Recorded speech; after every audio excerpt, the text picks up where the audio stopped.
It's the American Cup Championship, and we have a clash of titans, Leinier Dominguez Perez versus Hikaru Nakamura. Get ready for a strategic masterpiece. Dominguez opens with e4, and Nakamura responds with the sharp Sicilian defense. We see the main line of the Sveshnikov as white takes control of the center, and black challenges it immediately with pawn to e5. Both players develop their knights to key squares, jostling for control.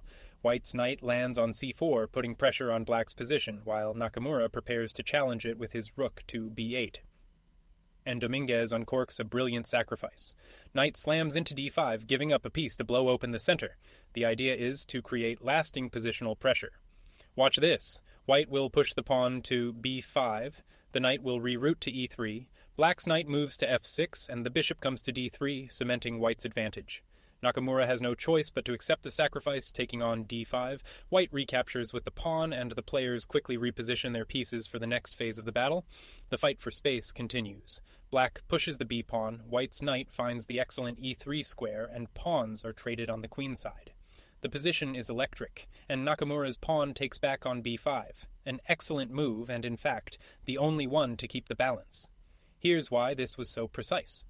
If white were allowed to play on, we'd see pawn to c4, the pawn recaptures, the knight takes on c4, and after queen to d7, white is simply winning a pawn.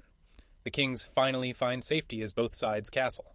Queens and bishops enter the fray, with Nakamura's knight jumping into the powerful c5 square, asking questions of the white queen. White fixes the queenside pawn structure with pawn to b4, forcing black's knight to step back to d7. The strategic tension continues to build. Another brilliant move from Dominguez, the rook lifts to a5. This is a stunning positional sacrifice, preparing to force a favorable trade on e3 and keep the pressure on. Nakamura is forced to trade his bishop for the knight on e3. After the recapture, his knight leaps to f5, and white's rook invades deep into black's territory on a7. But Nakamura has a brilliant reply of his own, rook to b7, a fantastic counter-sacrifice to neutralize white's attack. The point is to meet white's threats head-on. If white continues the attack, rook to a1, black's knight takes the bishop on e3, the queen recaptures, and after knight to b6, the tables have completely turned. Dominguez has no choice but to capture, and the rook takes the rook on b7, and the queen recaptures on b7. Another fantastic move from Nakamura, the only one that secures an advantage by threatening a sequence that wins a rook. With white's attack blunted, Nakamura seizes the initiative. His rook swings over to a8 and then invades on a2, putting Dominguez squarely on the defensive. White is under pressure and makes an inaccurate move here, letting black's advantage grow. There was a much better try. Pushing the pawn to g4, black's knight would jump to d4, white plays pawn to c3, the rook lands on a3, and after pawn to f4, white is fighting. But in the game, rook to d1 allows Nakamura to consolidate and build a winning position. Nakamura's pieces now dance around the board. The knight heads for the crushing d4 square, and after a series of moves, lands on Zo2, causing chaos in white's camp. Black's rook continues its reign of terror, moving from a3 to b3, tying down white's pieces, which are forced into passive defensive squares. And here, a misstep with the queen gives black a golden opportunity. This move loses a significant part of the advantage. The much stronger queen to e2 would defend the c3 pawn. After rook takes c3, bishop to b2, knight to d4, white wins material with rook takes d4. Instead, though, queen to e4 is a mistake, and it looks like black can simply win a pawn. But wait! In rook takes pawn on c3 is actually an inaccuracy from Nakamura. He misses the most decisive path and allows white a chance to get back into the game with the sharp bishop to b2. And that's exactly what white plays, bishop to b2. Black's knight retreats to f6, and the tactical battle rages on. Another slip from Dominguez. Queen to h4 is not the best defense. Queen to e2 was required to hold the line, and this move lets black improve his position even further. Incredibly, Nakamura misses the best reply. In this wildly complex position, both players are making slips.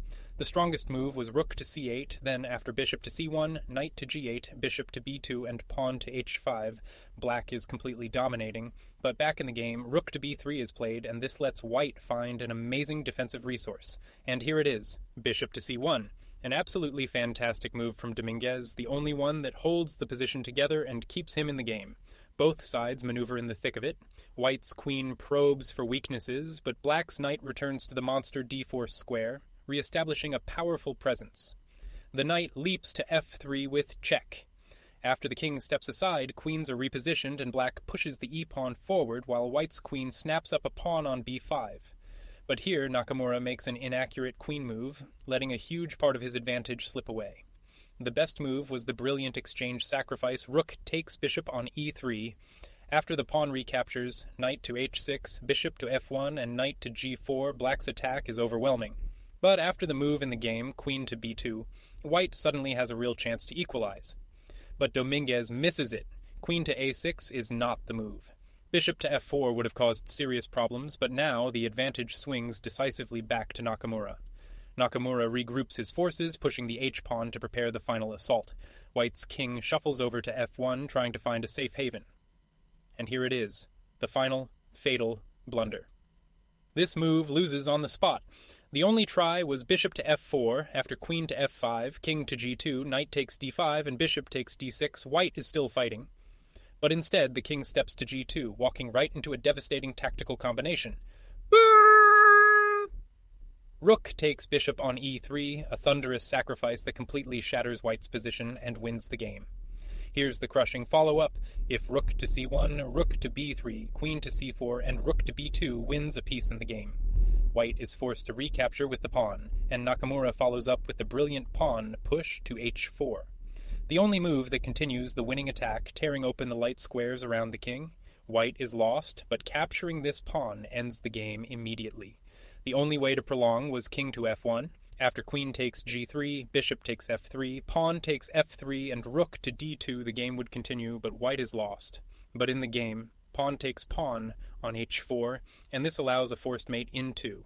And there it is, queen to h2 check. This is the beginning of the end, and the finish is beautiful. The king is forced to f1, and queen to g1 is checkmate. And seeing the inevitable mate on the board, Leinier Dominguez resigns. A spectacular, hard-fought victory for Hikaru Nakamura.